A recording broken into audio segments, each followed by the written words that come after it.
La plateforme Piper Alpha, en mer du Nord, a été dévastée par une série d'explosions dans la soirée du 6 juillet 1988. Au cours des heures qui ont suivi, alors que la plateforme pétrolière brûlait, la plupart des modules de surface sont tombés dans l'océan. 167 hommes ont perdu la vie, et beaucoup d'autres ont été blessés ou marqués.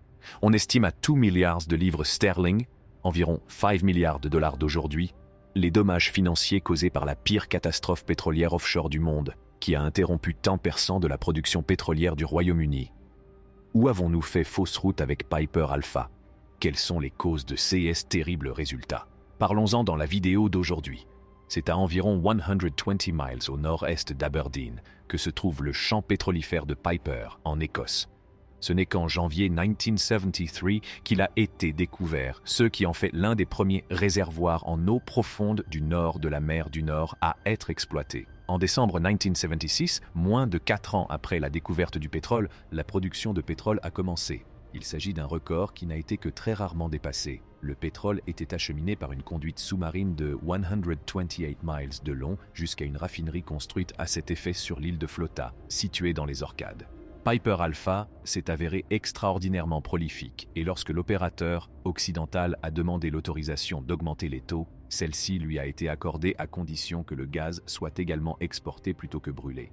Piper Alpha a été un énorme succès. En décembre 1978, une usine de traitement du gaz a été modernisée et l'exportation de gaz a commencé. Après avoir éliminé l'eau et le sulfure d'hydrogène du gaz à l'aide de tamis moléculaires, le gaz a été comprimé, puis refroidi par expansion. Les composants les plus lourds du gaz se sont finalement condensés en un liquide, principalement du propane, tandis que le reste du gaz, principalement du méthane, a continué à être exporté. Le pétrole qui allait être expédié à Flotta contenait le condensat qui avait été recueilli dans une grande cuve reliée à 2 pompes à condensat parallèles. Il convient de souligner qu'il existe 2 modes de fonctionnement différents. En mode Phase 1, tout gaz supplémentaire était brûlé, et en mode Phase 2, le gaz était expédié hors du pays. Piper a fonctionné en mode Phase 2 jusqu'à 3 jours avant la catastrophe, lorsque les tamis moléculaires ont été mis hors service pour une maintenance normale. À ce moment-là, Piper est passé en mode Phase 1. Par la suite, les installations de traitement du gaz et du condensat ont été réaménagées de manière à ce que Piper puisse commencer à fonctionner en mode Phase 1. Le condensat était toujours extrait du gaz et envoyé dans la ligne d'exportation du pétrole, mais le Piper brûlait à la torche tout excès de gaz produit après avoir satisfait aux exigences d'alimentation des turbogénérateurs et du système de gas lift. Il s'agit d'un accident. Le 6 juillet 1988, vers 21h45, la pompe à condensat B s'est déclenchée. Peu de temps après, les alarmes de gaz se sont déclenchées. Les compresseurs de gaz du premier étage sont tombés en panne, et on a remarqué que la torche était beaucoup plus grande qu'elle ne l'est normalement. Le Piper Alpha a été gravement endommagé par une explosion qui s'est produite vers 22h00. Après avoir entendu un cri aigu pendant une période prolongée, les témoins ont entendu un flash et un whoomph. Les hommes qui se trouvaient dans la salle de contrôle ont été projetés au sol et ont été projetés à terre lorsqu'ils ont été projetés sur leurs pieds. La majorité d'entre eux n'étaient pas en service et logeaient dans le bloc d'habitation lorsqu'ils ont été arrachés de force à leur chaise ou à leur lit et jetés au sol. L'explosion initiale qui s'est produite dans le module C, le module du compresseur de gaz, a entraîné une rupture dans le module B, le module de séparation du pétrole, où une conduite de condensat se raccordait à la conduite principale de pétrole. Alors qu'une énorme boule de feu s'élevait dans le ciel nocturne, des témoins ont déclaré qu'une seconde lumière et une détonation l'avaient suivi.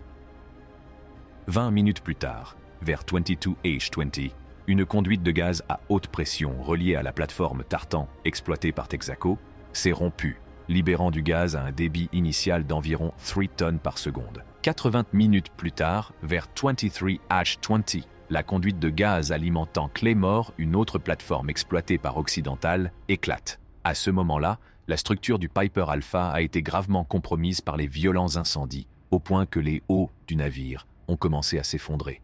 Au moins 81 hommes se sont réfugiés dans le module d'hébergement principal, un bâtiment de 4 étages. Malheureusement, il a chaviré et est tombé à l'eau. Toutes les personnes qui se trouvaient à l'intérieur ont péri. Au petit matin du 7 juillet, 1988, les 3/4 des topsides d'origine avaient été perdus, ainsi que d'importantes sections de l'enveloppe, et gisaient enchevêtrées à 140 mètres sous la surface de l'eau. Les incendies provoqués par les puits et les conduites de pétrole et de gaz, qui se sont tous rompus les uns après les autres, ont produit des flammes qui ont atteint une hauteur d'environ 200 mètres et un pic de consommation d'énergie d'environ 100 gigawatts, soit 3 fois le rythme auquel le Royaume-Uni consomme sa quantité totale d'énergie. Il a fallu plus de 3 semaines pour éteindre tous les incendies qui se sont déclarés. Le 28 mars 1989, les ruines du Piper Alpha ont basculé et sont tombées dans l'eau. Seules 61 personnes sur les 226 qui se trouvaient à bord ont pu passer la nuit. Parmi les victimes, 109 ont succombé à l'inhalation de fumée, 13 à la noyade et 11 à des blessures, notamment des brûlures. Dans 4 CA, les raisons du décès n'ont pu être déterminées et 30 corps n'ont jamais été retrouvés.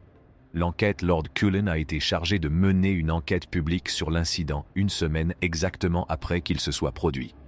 L'enquête publique a duré au total 180 jours.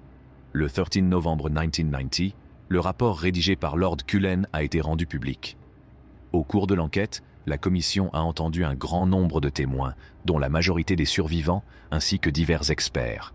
La recherche des causes de la catastrophe n'a pas été simple. Il ne reste que très peu de preuves tangibles et aucun membre de l'équipe dirigeante de Piper Alpha n'a pu s'échapper. De nombreuses hypothèses ont été émises. Seule une petite partie des possibilités pouvait être exclue avec une certitude absolue, mais la majorité d'entre elles étaient extrêmement peu plausibles. Elles reposaient toutes sur l'apparition simultanée d'une série d'événements inhabituels, pour lesquels il n'existait aucune preuve. L'enquête a conclu que la cause la plus probable de la première explosion était le déversement de 30 kg de condensat, principalement du propane, en 30 secondes par une bride aveugle non sécurisée dans le module C. Au moment de l'explosion, une soupape de sécurité avait été retirée de la pompe à condensat de secours dans le cadre des procédures d'entretien. Constatation. La pompe à condensat a été déconnectée dans la soirée du 6 juillet 1988 afin de permettre l'entretien de l'accouplement du moteur d'entraînement. La soupape de décharge de la pompe A avait également été enlevée pour être réparée dans le cadre d'un permis distinct et une bride aveugle avait probablement été installée à la place. Cependant, la bride n'a fait l'objet d'aucun test d'étanchéité, ni d'aucun test de pression. Vers 21H45, la pompe B s'est déclenchée et les opérateurs ont tenté à plusieurs reprises de la redémarrer. En vain. Les opérateurs devaient savoir que la pompe A avait été mise hors service pour réparation. Néanmoins, étant donné que la maintenance n'avait pas encore commencé et que le problème de la pompe A n'était pas très grave, il n'aurait pas été déraisonnable de leur part d'envisager de remettre la pompe A en service. Il est très peu probable que les opérateurs du Piper Alpha aient su que la soupape de décompression de la pompe A était manquante en raison de la manière dont les permis de travail étaient gérés sur ce navire. On pense que les opérateurs ont pris des mesures pour rétablir la pompe A et qu'au cours de ce processus, du condensat s'est échappé de la bride aveugle qui avait été placée à la place de la soupape de décompression, mais qui n'avait pas été entièrement dévissée. Le condensat inflammable a réussi à s'échapper.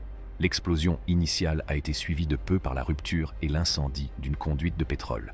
Ensuite, une escalade rapide de la calamité a été provoquée par la rupture séquentielle des conduites de gaz. C'est tout pour la vidéo d'aujourd'hui. Nous reviendrons avec d'autres vidéos, alors n'oubliez pas d'appuyer sur le bouton j'aime et de vous abonner à notre chaîne. Merci d'avoir regardé.